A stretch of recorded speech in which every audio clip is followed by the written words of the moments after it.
Tell me when you're ready. I get away, he's waiting. I learned to love that look, and I can read your signs. We're jumping on the first bus. Don't need no one to save us.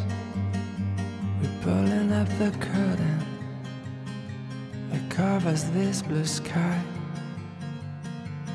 Oh, tell me, can you feel we're floating in the air?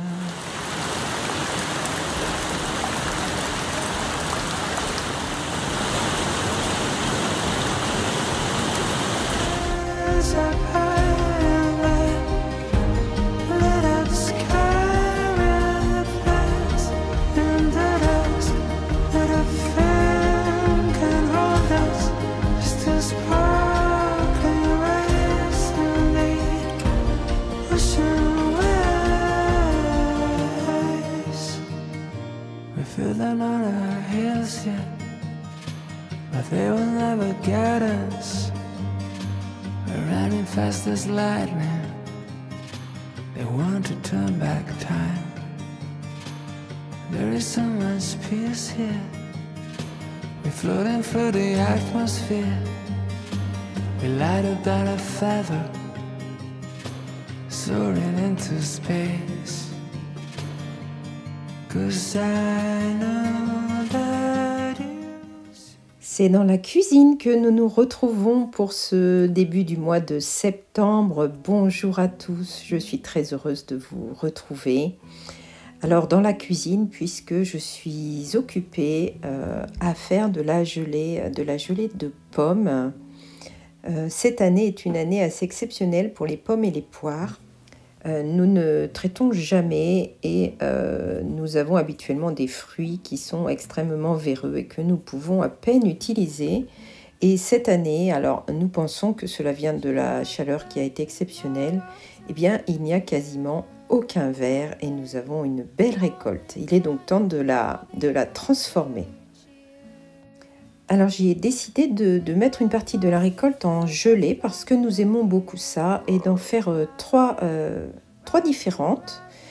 De faire de la gelée de framboise, de faire de la gelée de raisin et il y a un petit peu de myrtille aussi dedans que j'ai trouvé au fond du congélateur et de la gelée de pomme vanille. Voilà, alors moi je fais presque toujours la gelée avec de l'agar-agar, ce qui m'amène à la cuire très peu. Et c'est donc le moment de sortir de jolies étiquettes. Voilà, moi je stérilise les pots au four. Alors il est normal pour ceux qui ne connaissent peut-être pas que la gelée soit totalement liquide quand vous l'avez faite. Elle va se figer en refroidissant. Au refroidissement total, elle prendra sa consistance définitive. La gelée de pommes raisin aurait mérité d'avoir un petit peu plus d'agar-agar. Je me suis un petit peu trompée dans le dosage, mais elle est très bien quand même comme ça. Nous avons déjà goûté tout ça depuis et nous nous sommes régalés. Il est probable que j'en refasse un petit peu puisque de nouvelles variétés sont en train de finir de mûrir et puis c'est toujours un joli cadeau à faire, je trouve, qui est apprécié.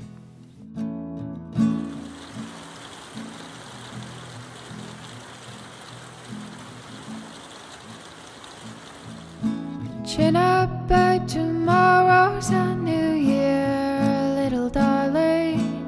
Old Lang Syne and all the other cheers. In the moment feels just like you're here, little darling. Write your resolutions without fear, or leave them on the floor. Go and open a new door. Just keep blindly facing forward. Voilà une activité qui va très bien avec la pluie, le filage. Je vous avais montré une nappe, c'est-à-dire des fibres à filer que j'avais achetées à la foire de la laine de Langogne lors d'un précédent vlog. Et j'ai eu envie de commencer à filer cette laine. Ça faisait déjà quelques temps que je voulais vraiment me remettre au filage et je suis de nouveau très très motivée à me remettre à cette activité que j'aime beaucoup. Alors je vais faire un fil un petit peu fantaisie. Vous voyez que là je vais y incorporer... alors ce sont des bouclettes de mémoire. Je pense que c'est du Corridel, mais ça fait un petit moment que je les ai, donc je ne suis pas sûre. Je ne pense pas que ce soit du mohair, je ne sais plus. Voilà, toujours est-il que je vais les incorporer de manière à ajouter dans cette nappe des petites touches de couleur. Alors cet ajout, c'est un ajout qui pourrait se faire à ce qu'on appelle le retors, c'est-à-dire quand le fil actuel, qu'on appelle un single, puisqu'il est simple, va être retordu avec un second fil ou un troisième, suivant ce qu'on choisit de faire, de manière à lui donner un petit peu plus de solidité. Moi, j'aime filer les fils fantaisie, les fils qui ont du corps et des irrégularités. Voilà, je suis partie sur ça. Je ne sais pas encore ce que je vais en faire, mais j'ai projet de refaire des colliers en laine. J'aurai l'occasion de vous en reparler. Est-ce que c'est quelque chose que j'aime beaucoup porter? J'en avais un dont je viens de me séparer parce qu'il était un petit peu usé. Voilà, je vous montrerai à mesure. Là, de toute façon, j'ai suffisamment de fibres pour pouvoir mener à bien un projet du type, je pense, châle. Voilà. Voilà pour ce qui est du filage. J'essaie d'en faire de façon régulière, de manière à avancer.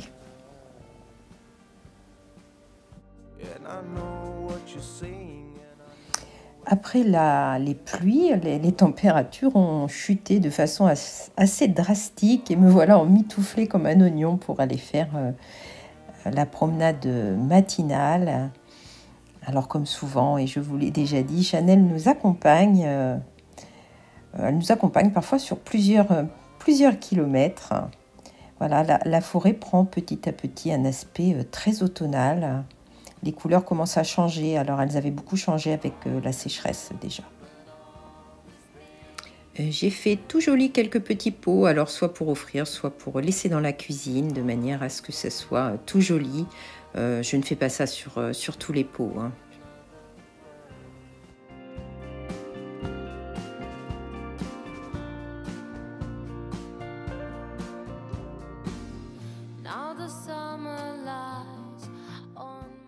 Opération, je détricote. Alors, j'avais fait une petite vidéo dont je vais vous mettre un petit extrait pour vous expliquer qu'en fait, je n'ai pas du tout aimé le rendu de ce tricot. Il ne se tenait pas, il était mou. Je n'aime pas du tout les tricots qui sont trop lâches. Ça vient beaucoup de ma façon de tricoter, hein. Je tricote d'une façon lâche, et si bien que le tissu obtenu ne me satisfait pas toujours, et là c'était le cas. Non, la mollesse, l'aspect, j'ai hésité, j'ai attendu un petit peu, j'ai persisté. Et puis finalement, je me suis décidée à tout détricoter, comme vous pouvez le voir ici. Alors très rapidement, dès le lendemain, je crois, j'ai remonté un projet. Alors le même projet, hein, toujours au moment où je vous le dis, vous voyez, ça me sort de la tête. Je vous le remettrai peut-être sous la vidéo si j'y pense. J'ai remonté le même projet, mais j'ai utilisé une laine différente. Vous voyez. C'est une laine de la fille au renard. J'aime beaucoup cette couleur et je vais l'associer avec cette seconde puisque je n'ai pas assez pour faire mon projet. Et je crois me souvenir que j'ai baissé mon aiguille. Je suis passée de 3,75 à 3,5. Là déjà, de toute façon, la laine, c'est une laine qui est très sèche. Déjà la tenue et l'aspect de la laine fait que déjà je m'en rends bien compte que le tissu va avoir un aspect différent et que ça va convenir, que cela va convenir à ce que j'aime. Voilà, alors mon objectif c'est au moment où je vais poster ce vlog d'être arrivée à la séparation, enfin d'avoir rejoint en rond, j'allais dire séparation des manches et du corps, mais là je pense que je serai beaucoup trop optimiste optimiste, pardon, parce qu'en plus, figurez-vous que je ne me défais pas d'une tendinite du pouce et du coude, et si bien que je suis obligée d'avoir des temps de tricot, malheureusement, que je dois adapter, que je dois descendre un peu. Mais je garde cet objectif, nous ferons un petit bilan en fin de vlog.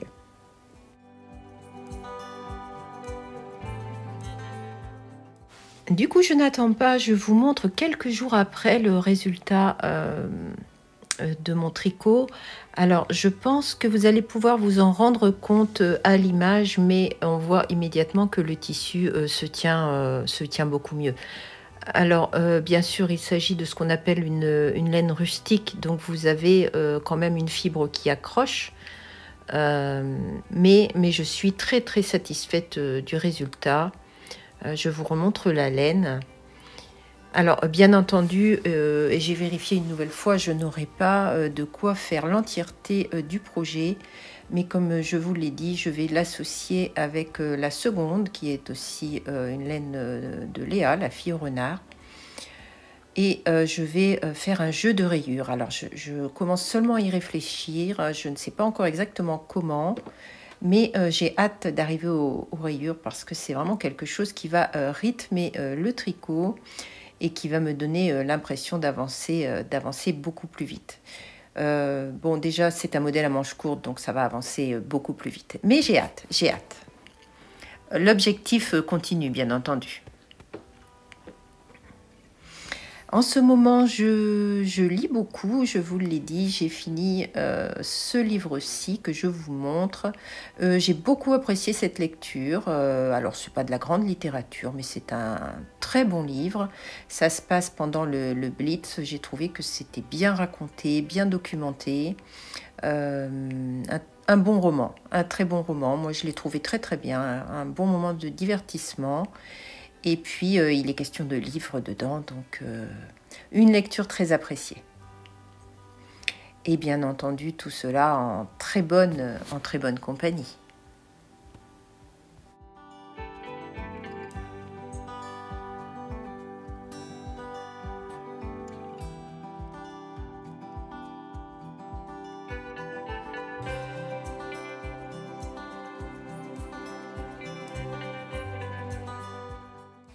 Très rapidement, je vous montre 3 nouveaux biais. Alors, je ne pense jamais à le dire, mais le Betsy Boo, c'est tout simplement un Betsy qui est à 2 couleurs. Voilà, contrairement à la gamme Betsy habituelle qui est multicolore. Alors, j'ai rentré aussi 2 nouvelles dentelles italiennes. Je vous les montre ici. Et puis je vous montre enfin, puisque j'aurais mis presque tout l'été à les faire, l'un des rideaux du salon qui est fini. Il m'en reste seulement 4 alors que nous arrivons à l'automne.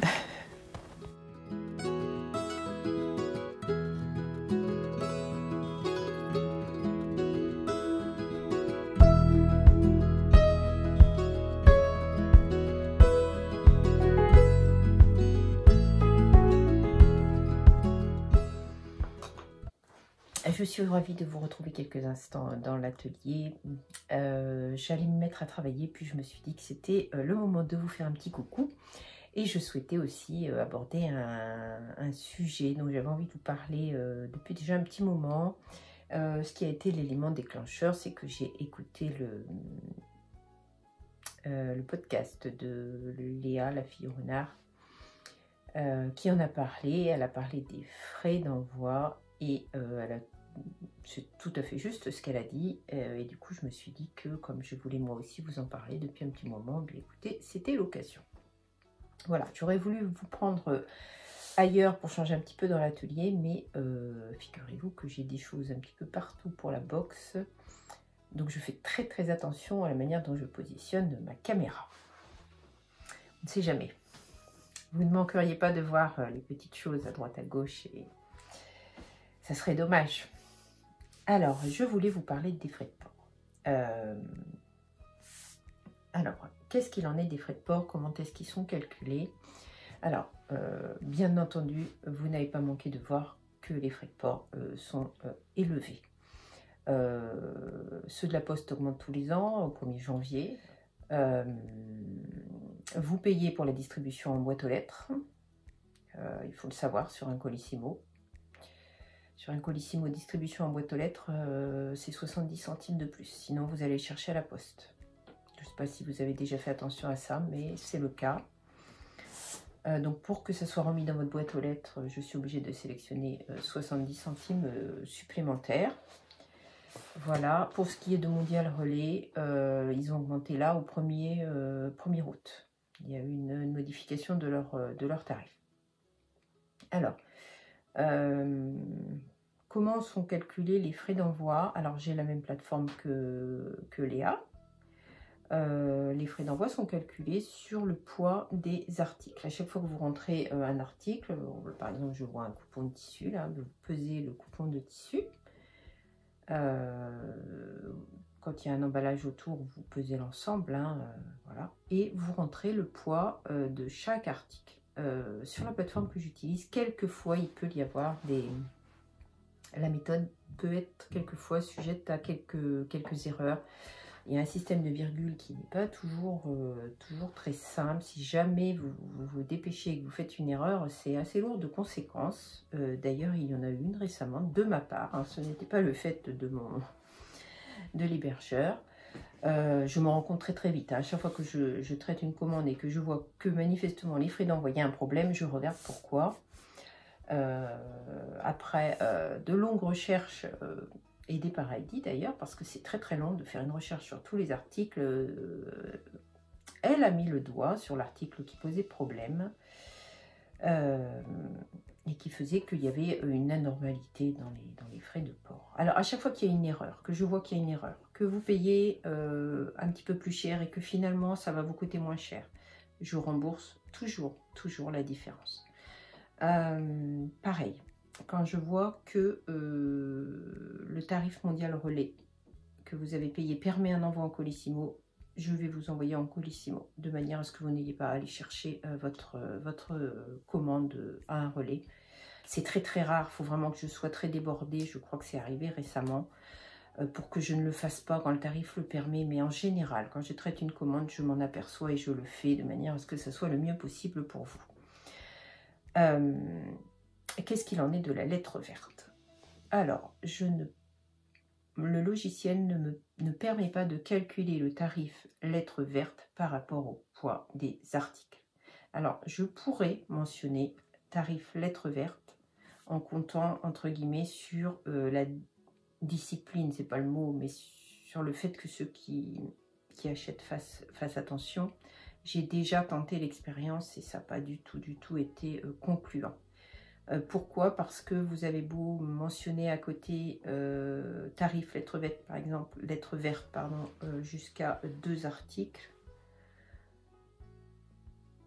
Je me suis retrouvée avec un flot de commandes où vous aviez des envois dépassant 500 grammes ou ne permettant plus l'envoi dans une enveloppe cartonnée à lettre verte. Sauf que très souvent, c'est assez souvent quand même, vous n'êtes plus joignable.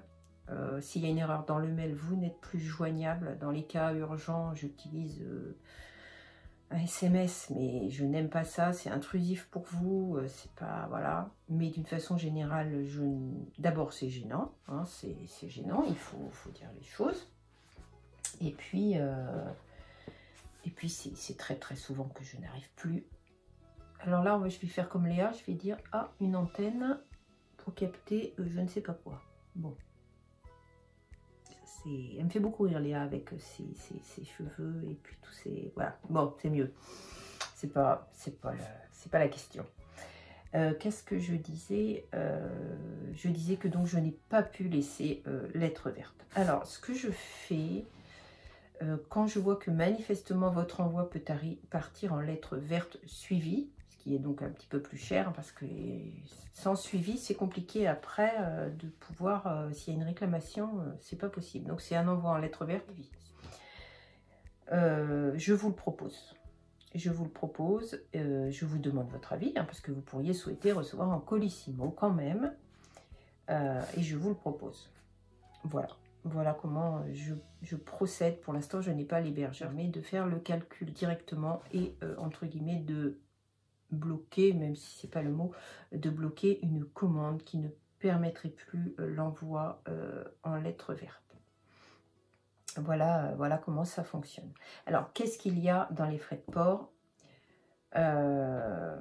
Il y a les tarifs d'emballage. Alors, les emballages, qu'est-ce que c'est? Ben, ce sont tout simplement les boîtes carton. Là, j'en vois une, hein, qui est en général la boîte standard. Pour les envois, celle-ci, vous en avez des plus épaisses et des encore plus épaisses. Celle-ci de mémoire, c'est environ 73 centimes hors taxe. Vous voyez, hors taxe, vous ajoutez 20% de TVA. La boîte que j'ai là, qui va servir pour la box, mais que j'utilise aussi pour d'autres envois, ça c'est une boîte à 1,80. Vous voyez que c'est ça le prix des emballages cartonnés. Hein. Il y a eu une grosse augmentation sur les emballages cartonnés. Excusez-moi, j'ai été interrompue, on m'appelait, excusez-moi. Je disais donc qu'il y a une grosse augmentation sur les emballages cartonnés. Voilà. Moi, j'utilise pas d'enveloppe bulle ou voilà, j'utilise des emballages qui sont rigides de manière à protéger au maximum ce qui est envoyé. Voilà. Et l'augmentation, elle est évidente sur tout ce genre de fourniture. Alors, vous avez deux options. Soit vous faites comme certaines entreprises, vous ajoutez une ligne emballage. Donc, vous ajoutez un prix fixe pour les emballages, quel qu'il soit. Hein. Ça peut être le papier de soie, ça peut être tout ce que vous utilisez pour les emballages. Hein. Le scotch, voilà. Moi, j'ajoute beaucoup d'emballages en plus. Je ne répercute pas tout parce que c'est comme ça. C'est comme ça. Mais c'est ça les emballages en fait. Donc ça, effectivement, ça a un coût. Alors, deux options, je l'ai dit. Soit une ligne spécifique qui apparaît sur votre bon de commande. Vous avez peut-être déjà vu ça dans certaines boutiques. Vous avez frais de port, puis vous avez en dessous frais d'emballage. Soit l'autre option, vous l'intégrez aux frais de port. Moi, c'est l'option que j'ai choisie. Donc, je ne vous enverrai de toute façon, même quand je vous fais un remboursement, je ne vous enverrai jamais le prix que ça coûte effectivement à la poste ou à Mondial Relais, parce qu'il y a toujours un ajout pour les frais d'emballage. Je n'ajoute pas les emballages sur les articles en prenant plus de bénéfices. Je le fais de cette manière-là.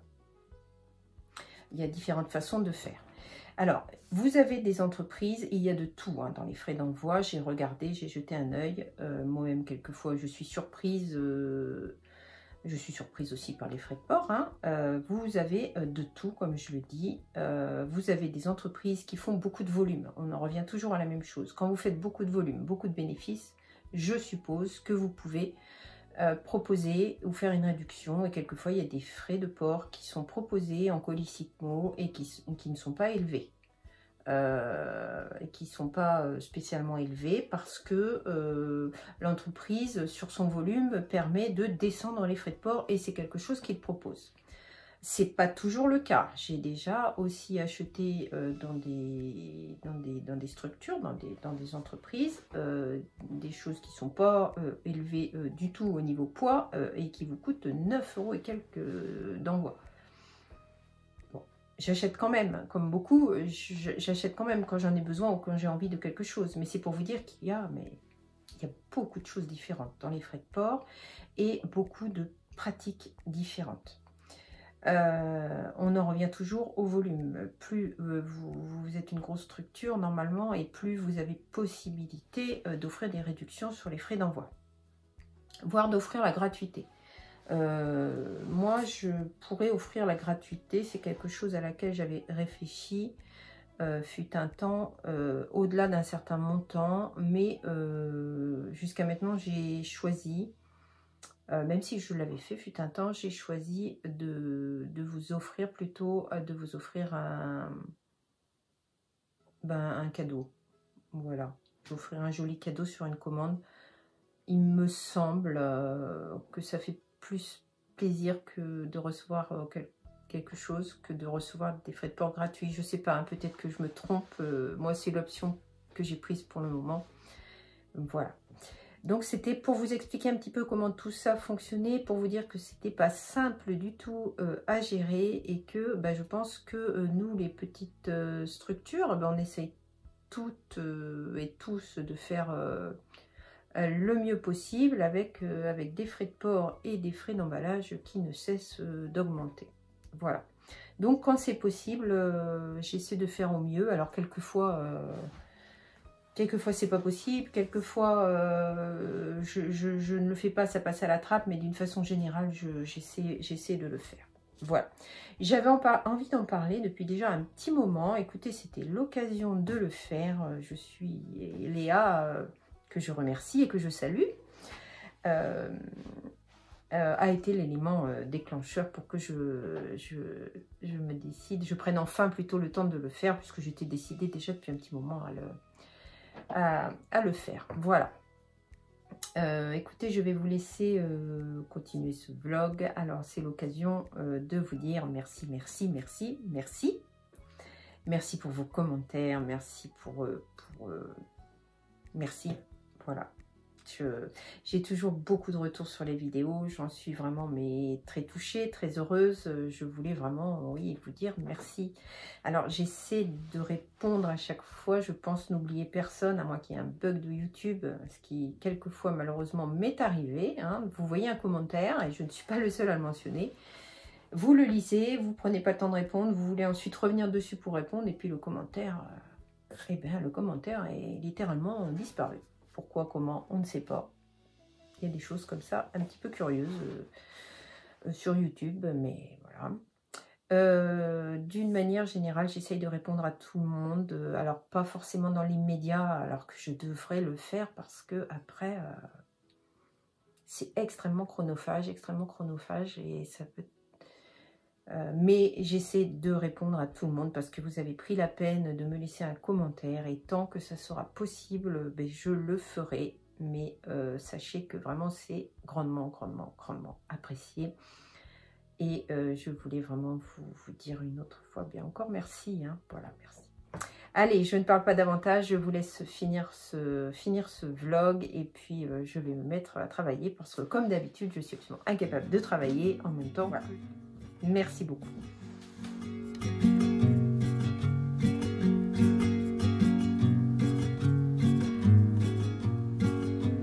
If I show up, will you show me around town? If I make you laugh, will you give me some time? 'Cause I know that a girl like you could be falling in love just about anyone.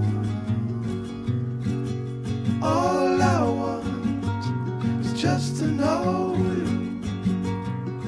It's just to hang around, walk on the same ground.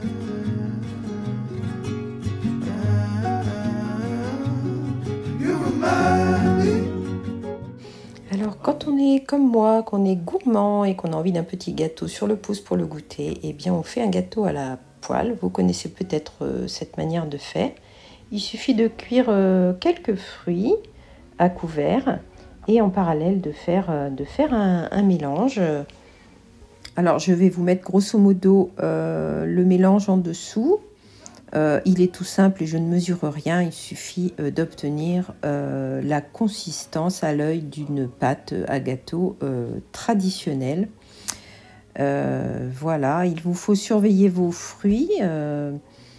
Là, je crois que j'avais ajouté un petit peu de sucre dans les fruits. Oui, voilà, vous voyez, là, ils sont presque cuits. Donc, je les recouvre le temps de finir mon petit mélange. Et dès qu'ils sont cuits, eh bien, tout simplement, vous allez pouvoir verser sur vos fruits. Vous allez pouvoir verser votre pâte. À vous de mesurer plus ou moins les quantités. Là, moi, j'ai vraiment une petite poêle pour une personne. Le diamètre doit faire 12, je pense. Une fois que vous avez mis votre pâte, vous mettez le feu sur feu doux et puis vous couvrez. Voyez ce que ça donne. Vous retournez votre gâteau sur une assiette. Vous voyez qu'il a bien monté, qu'il est tout joli. Et vous le remettez pour cuire l'autre face, finir de le cuire, vous le remettez dans votre petite poêle. Vous recouvrez de nouveau. Tout ça se fait vraiment à l'œil, hein, aussi pour le temps de cuisson, vous le voyez à l'aspect. Et voilà le résultat final. Vous obtenez de cette manière et très rapidement un excellent petit gâteau pour votre goûter.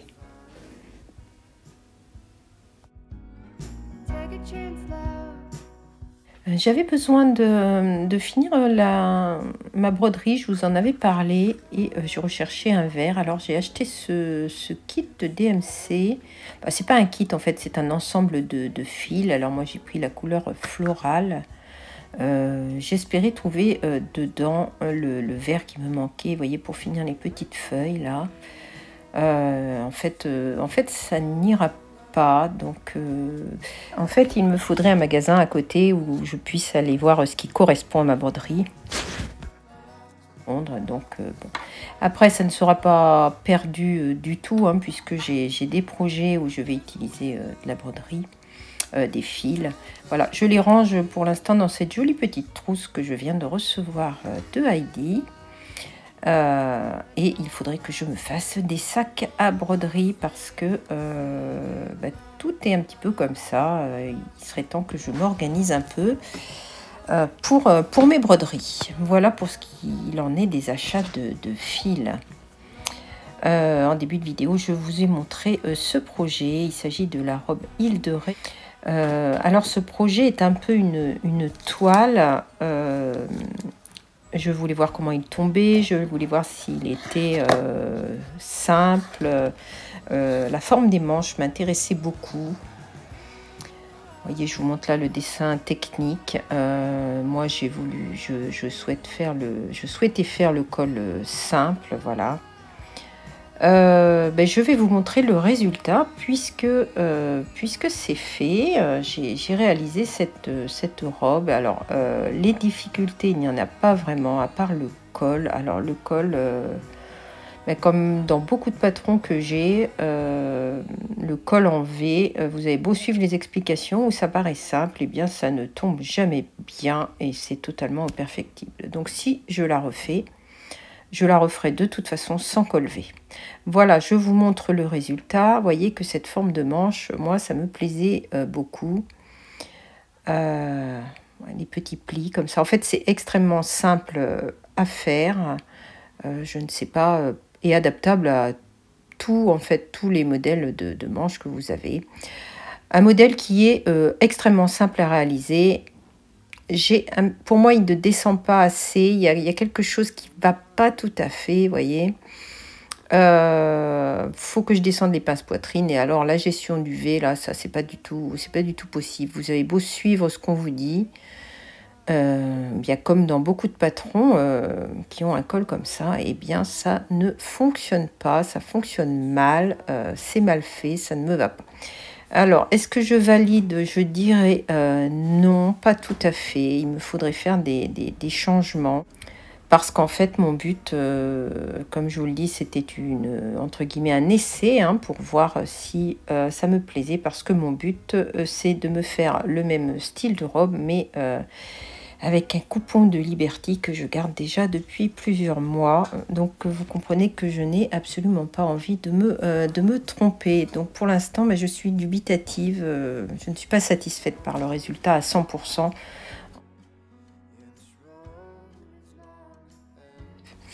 Et comme vous pouvez le voir, voilà, je suis arrivée à mon but. Mon petit objectif est atteint.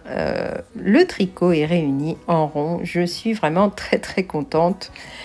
Non seulement du rendu, mais aussi d'avoir réussi ce petit objectif. Alors, comme je vous l'ai dit, je n'avance pas vite. Hein. Je fais à peu près 2-3 rangs par jour. Vous voyez, ça va vraiment pas vite.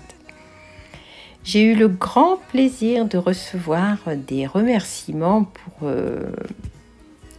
un de mes paquets. Hein. C'est très souvent, et je tiens ici d'ailleurs à vous en remercier, c'est très souvent que je reçois des messages de remerciements. Ils me touchent toujours énormément. Et bien là, c'est Misette, la souris, qui m'a remerciée. Et regardez ça, Misette fait également du filage. Je ne peux qu'aimer cette petite souris.